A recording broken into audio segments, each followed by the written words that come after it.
ವರ್ಷದ ಅತ್ಯಂತ ಶಕ್ತಿಯುತ ದಿನ ವಸಂತ ಪಂಚಮಿ ಬಂದಿದೆ. ಅಖಂಡ ಧನಲಾಭ ಮತ್ತು ಮಕ್ಕಳ ಉನ್ನತ ಭವಿಷ್ಯಕ್ಕಾಗಿ ಇಂದು ನೀವು ಮಾಡಲೇಬೇಕಾದ 5 ಮುಖ್ಯ ಕೆಲಸಗಳಿವು. ಎಲ್ಲರಿಗೂ ನಮಸ್ಕಾರ. ಮೊದಲಿಗೆ ಈ ವಿಡಿಯೋಗೆ ಒಂದು ಲೈಕ್ ಕೊಟ್ಟು ನಮ್ಮ ಚಾನಲನ್ನು ಮರೆಯದೇ ಸಬ್ಸ್ಕ್ರೈಬ್ ಮಾಡಿಕೊಳ್ಳಿ. ಈ ತಿಂಗಳು ಜನವರಿ 23ನೇ ತಾರೀಕು ಶುಕ್ರವಾರ ವಸಂತ ಪಂಚಮಿ ಬಂದಿದೆ. ಈ ದಿನವೇ ಸರಸ್ವತಿ ದೇವಿ ಜನಿಸಿದ್ದು. ಶುಕ್ರವಾರ ವಸಂತ ಪಂಚಮಿ ಬಂದಿರುವುದು, ಲಕ್ಷ್ಮಿ ಮತ್ತು ಸರಸ್ವತಿ ಯೋಗ ಕೂಡಿ ಬಂದಿರುವುದು ತುಂಬ ವಿಶೇಷ. ವಿದ್ಯಾದೇವತೆ ಸರಸ್ವತಿ ಎಲ್ಲಿ ಇರುತ್ತಾಳೋ ಅಲ್ಲಿ ಲಕ್ಷ್ಮೀ ದೇವಿಯು ಸ್ಥಿರವಾಗಿಯೇ ನೆಲೆಸುತ್ತಾಳೆ. ಮಕ್ಕಳ ಒಳ್ಳೆಯ ಭವಿಷ್ಯವನ್ನು ಬಯಸುವ ಪೋಷಕರು ಅಥವಾ ಅಪಾರ ಐಶ್ವರ್ಯ ಬೇಕು ಅಂದುಕೊಳ್ಳುವವರು ಈ ವಸಂತ ಪಂಚಮಿಯ ದಿನ ತಪ್ಪದೇ ಕೆಲವು ನಿಯಮಗಳನ್ನು ಪಾಲಿಸಿ. ಇದರಿಂದ ನಿಮ್ಮ ಮನೆಗೆ ಅಖಂಡ ಧನ ಲಾಭವಾಗುತ್ತದೆ. ಓದುವ ವಿದ್ಯಾರ್ಥಿಗಳಿಗೆ ಒಳ್ಳೆಯ ಭವಿಷ್ಯ ಸಿಗುತ್ತದೆ. ಮೊದಲು ಈ ವಿಡಿಯೋಗೆ ಒಂದು ಲೈಕ್ ಕೊಟ್ಟು ಜೈ ಶ್ರೀರಾಮ್ ಎಂದು ಕಮೆಂಟ್ ಮಾಡಿ. ಜನವರಿ 23 ಶುಕ್ರವಾರ ಸರಸ್ವತಿ ದೇವಿ ಜನಿಸಿದ ವಸಂತ ಪಂಚಮಿ ಬಂದಿದೆ. ಈ ದಿನ ಪ್ರತಿಯೊಬ್ಬರೂ ಸರಸ್ವತಿ ದೇವಿ ಮತ್ತು ಲಕ್ಷ್ಮೀ ದೇವಿಯನ್ನು ಪೂಜಿಸಬೇಕು.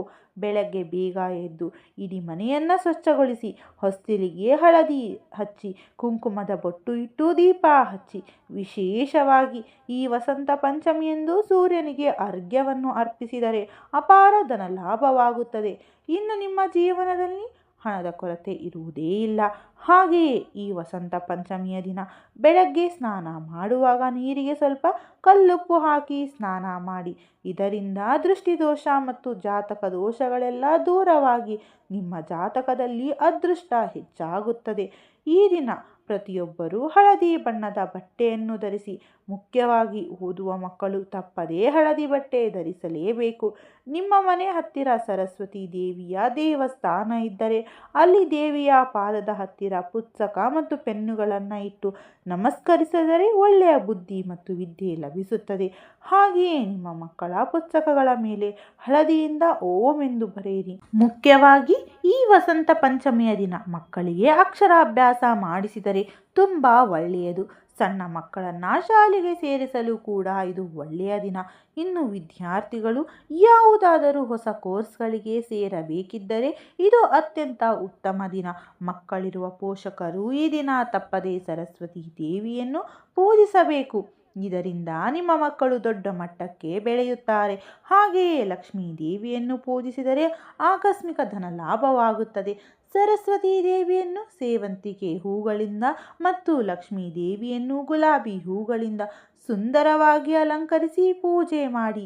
ಮನೆಯಲ್ಲಿ 2 ತುಪ್ಪದ ದೀಪ ಹಚ್ಚಿ ಪೂಜಿಸಿ. ಒಂದು ವೇಳೆ ನಿಮ್ಮ ಪೂಜೆ ಮನೆಯಲ್ಲಿ ಸರಸ್ವತಿ ದೇವಿಯ ಫೋಟೋ ಇಲ್ಲದಿದ್ದರೆ ಲಕ್ಷ್ಮೀ ದೇವಿಯನ್ನೇ ಸರಸ್ವತಿ ರೂಪವೆಂದು ಭಾವಿಸಿ ಪೂಜೆ ಮಾಡಬೇಕು. ಎಲ್ಲ ದೀಪಗಳಿಗಿಂತ ಹಿಟ್ಟಿನ ದೀಪಕ್ಕೆ ಹೆಚ್ಚು ಶಕ್ತಿ ಇದೆ. ಮಾಘ ಮಾಸದಲ್ಲಿ ಬರುವ ಶುಕ್ರವಾರದಂದು ಹಿಟ್ಟಿನ ದೀಪ ಹಚ್ಚಿದರೆ ಕೋಟಿ ಜನ್ಮದ ಪುಣ್ಯ ಸಿಗುತ್ತದೆ. ಹಾಗಾಗಿ ಈ ವಸಂತ ಪಂಚಮಿಯ ದಿನ ಪೂಜೆ ಮಾಡುವ ಮಹಿಳೆಯರು ತಪ್ಪದೇ 2 ಹಿಟ್ಟಿನ ದೀಪಗಳನ್ನು ಹಚ್ಚಿ ಅಮ್ಮನವರನ್ನು ಪೂಜಿಸಿ. ಮನೆಯಲ್ಲಿ ಹಾಲು ಉಕ್ಕಿಸಿ ಆ ಹಾಲಿನಿಂದ ನೈವೇದ್ಯ ತಯಾರಿಸಿ. ಈ ದಿನ ಮನೆಯಲ್ಲಿ ಹಾಲು ಉಕ್ಕಿಸಿದರೆ ನಿಮ್ಮ ಮನೆಯಲ್ಲಿ ಐಶ್ವರ್ಯ ವೃದ್ಧಿಯಾಗುತ್ತದೆ.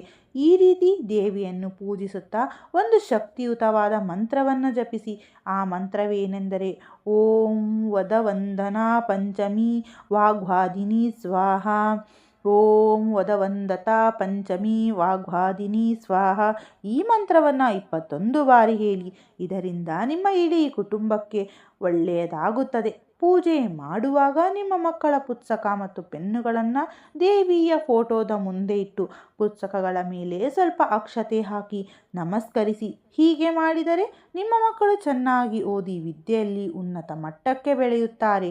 ಪರೀಕ್ಷೆಗಳಲ್ಲಿ ಒಳ್ಳೆಯ ಅಂಕಗಳನ್ನು ಪಡೆಯುತ್ತಾರೆ. ಇನ್ನು ಎಕ್ಸಾಮ್ಗೆ ತಯಾರಿ ನಡೆಸುತ್ತಿರುವ ವಿದ್ಯಾರ್ಥಿಗಳು ಈ ವಸಂತ ಪಂಚಮಿಯ ದಿನ ಒಂದು ಹೊಸ ಪೆನ್ ಖರೀದಿಸಿ. ಆ ಪೆನ್ನಿನಿಂದ ಒಂದು ಬಿಳಿ ಹಾಳೆಯ ಮೇಲೆ ಐಂ ಎಂದು 11 ಬಾರಿ ಬರೆದು ಆ ಪೆನ್ನನ್ನು ಪರೀಕ್ಷೆಯಲ್ಲಿ ಬಳಸಿ. ದೇವಿಯ ಕೃಪೆಯಿಂದ ಒಳ್ಳೆಯ ಅಂಕಗಳು ಬರುತ್ತದೆ. ವಸಂತ ಪಂಚಮಿಯ ದಿನ ವಿದ್ಯಾರ್ಥಿಗಳು ಪೂರ್ವಕ್ಕೆ ಮುಖ ಮಾಡಿ ಕುಳಿತು ಓದಿದರೆ ನೆನಪಿನ ಶಕ್ತಿ ಮತ್ತು ಏಕಾಗ್ರತೆ ಹೆಚ್ಚಾಗುತ್ತದೆ. ಹಾಗೆಯೇ ಓದಿನಲ್ಲಿ ಹಿಂದುಳಿದಿರುವ ಮಕ್ಕಳಿಗೆ ಇಂದು ನಾಲಿಗೆಯ ಮೇಲೆ ಜೇನುತುಪ್ಪದಿಂದ ಐಮೆಂದು ಬರೆದು ಆ ಜೇನುತುಪ್ಪ ತಿನ್ನಿಸಿದರೆ ಬುದ್ಧಿವಂತಿಕೆ ಮತ್ತು ನೆನಪಿನ ಶಕ್ತಿ ಹೆಚ್ಚಾಗುತ್ತದೆ. ನಮ್ಮ ಹಿಂದೂ ಧರ್ಮದಲ್ಲಿ ಕಲ್ಲುಪ್ಪನ್ನು ಲಕ್ಷ್ಮೀ ದೇವಿಯ ಸ್ವರೂಪ ಎಂದು ಭಾವಿಸುತ್ತಾರೆ. ಹಾಗಾಗಿ ಈ ವಸಂತ ಪಂಚಮಿಯ ದಿನ ಕಲ್ಲುಪ್ಪನ್ನು ಖರೀದಿಸಿ ಮನೆಗೆ ತನ್ನಿ. ಇದರಿಂದ ಹಣದ ಕಷ್ಟವಿಲ್ಲದೆ ಮನೆಯಲ್ಲಿ ಯಾವಾಗಲೂ ಸಂಪತ್ತು ಇರುತ್ತದೆ. ಹಾಗೆಯೇ ಈ ದಿನ ತಪ್ಪದೇ 3 ನವಿಲು ಗರಿಗಳನ್ನು ತಂದು ನಿಮ್ಮ ಪೂಜಾ ಮನೆಯಲ್ಲಿ ಇಟ್ಟು ಆ ಗರಿಗಳನ್ನು ನಿಮ್ಮ ಮಕ್ಕಳ ಪುಸ್ತಕದಲ್ಲಿ ಇಡಿ.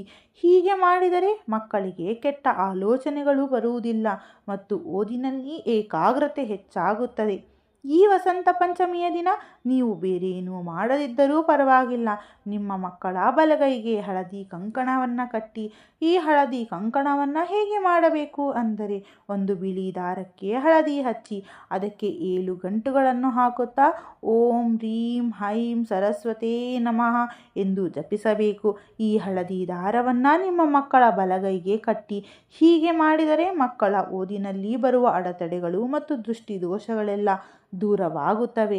ಅದೇ ರೀತಿ ನಿಮ್ಮ ಮಕ್ಕಳ ಕೈನಿಂದ ಕನಿಷ್ಠ 11 ಬಾರಿ ಸರಸ್ವತಿ ನಮಸ್ತುಭ್ಯಂ ವರದೆ ಕಾಮರೂಪಿಣಿ ಎನ್ನುವ ಶ್ಲೋಕವನ್ನು ಹೇಳಿಸಿ. ಹಾಗೆ ಈ ವಸಂತ ಪಂಚಮಿಯ ದಿನ ತಪ್ಪದೇ ಮಕ್ಕಳು ಬಳಸುವ ಪೆನ್ನು ಮತ್ತು ಪೆನ್ಸಿಲ್ಗಳಿಗೆ ಪೂಜೆ ಮಾಡಿಸಿ. ಹೊಸ ಪೆನ್ನು ಮತ್ತು ಪುಸ್ತಕಗಳನ್ನು ತಂದು ಅವುಗಳಿಗೆ ಗಂಧ ಹಚ್ಚಿ ಕುಂಕುಮ ಇಟ್ಟು ದೇವಸ್ಥಾನದಲ್ಲಿ ಪೂಜೆ ಮಾಡಿಸಿ. ಇನ್ನು ಸುಮಂಗಲಿ ಮಹಿಳೆಯರು ಯಾವುದಾದರೂ ದೇವಸ್ಥಾನಕ್ಕೆ ಹೋಗಿ ದೇವಿಗೆ ಹಸಿರು ಬಣ್ಣದ ಬಳೆಗಳು ಹಾಗೂ ಹಳದಿ ಕುಂಕುಮವನ್ನು ಅರ್ಪಿಸಿ. ಇದರಿಂದ ಮನೆಗೆ ಸಕಲ ಶುಭಗಳು ಉಂಟಾಗುತ್ತವೆ.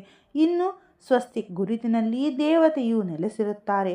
ಹಾಗಾಗಿ ಈ ವಸಂತ ಪಂಚಮಿಯ ದಿನ, ಅದರಲ್ಲೂ ಶುಕ್ರವಾರ ಕೂಡಿ ಬಂದಿರುವ ಈ ಶುಭ ಸಮಯದಲ್ಲಿ ನಿಮ್ಮ ಮನೆಯ ಮುಖ್ಯ ಬಾಗಿಲ ಹೊರಗಡೆ ಗಂಧದಿಂದ ಸ್ವಸ್ತಿಕ್ ಗುರುತುಗಳನ್ನು ಹಾಕಿ. ಇದರಿಂದ ನಿಮ್ಮ ಮನೆಯಲ್ಲಿ ಲಕ್ಷ್ಮೀ ದೇವಿಯು ಸ್ಥಿರವಾಗಿ ನೆಲೆಸುತ್ತಾಳೆ. ಅನಗತ್ಯ ಖರ್ಚುಗಳು ಕಡಿಮೆಯಾಗಿ ಮನೆಯ ಆದಾಯ ಹೆಚ್ಚಾಗುತ್ತದೆ. ಶಾಸ್ತ್ರಗಳ ಪ್ರಕಾರ ಈ ವಸಂತ ಪಂಚಮಿಯ ದಿನ ಎಷ್ಟೋ ಶುಭ ಮುಹೂರ್ತಗಳು ಇರುತ್ತದೆ. ಹಾಗಾಗಿ ಇಂದು ಶುಭ ಕಾರ್ಯಗಳನ್ನು ಮಾಡಿದರೆ ತುಂಬ ಒಳ್ಳೆಯದು. ಮದುವೆ, ಗೃಹ ಪ್ರವೇಶ, ನಾಮಕರಣ ಮತ್ತು ಅಕ್ಷರಾಭ್ಯಾಸದಂತಹ ಕಾರ್ಯಗಳನ್ನು ಇಂದು ಪಂಚಾಂಗ ನೋಡಿಯೇ ಮಾಡಿಕೊಳ್ಳಬಹುದು.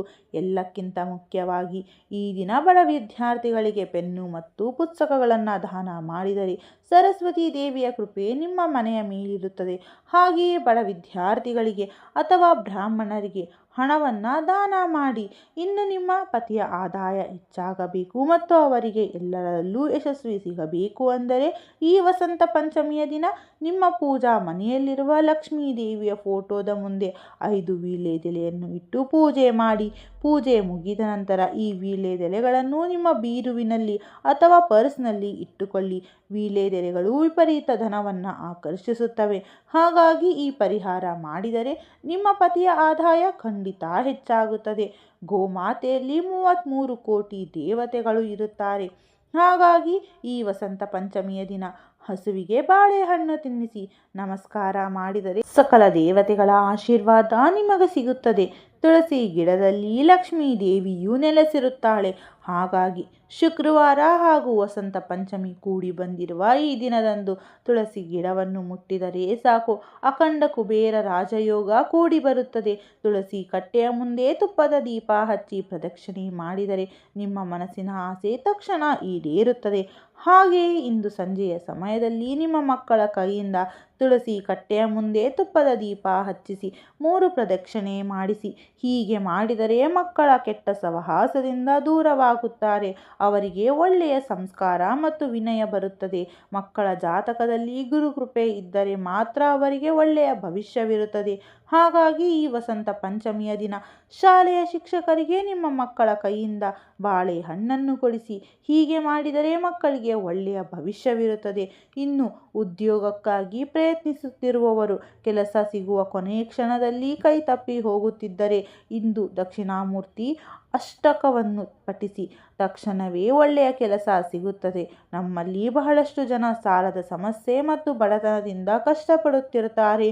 ಅಂಥವರು ಈ ವಸಂತ ಪಂಚಮಿಯ ದಿನ ಈ ಒಂದು ಚಿಕ್ಕ ಲಕ್ಷ್ಮೀ ದೇವಿಯ ಅಥವಾ ಸರಸ್ವತಿ ದೇವಿಯ ಫೋಟೋವನ್ನು ಮನೆಗೆ ತಂದು ಪೂಜೆ ಮಾಡಿ ಮನೆಯಲ್ಲಿ ಇಡಿ. ಇದರಿಂದ ಮನೆಯ ಹಣದ ಕಷ್ಟಗಳೆಲ್ಲ ದೂರವಾಗಿ ಸಂಪತ್ತು ಹೆಚ್ಚಾಗುತ್ತದೆ.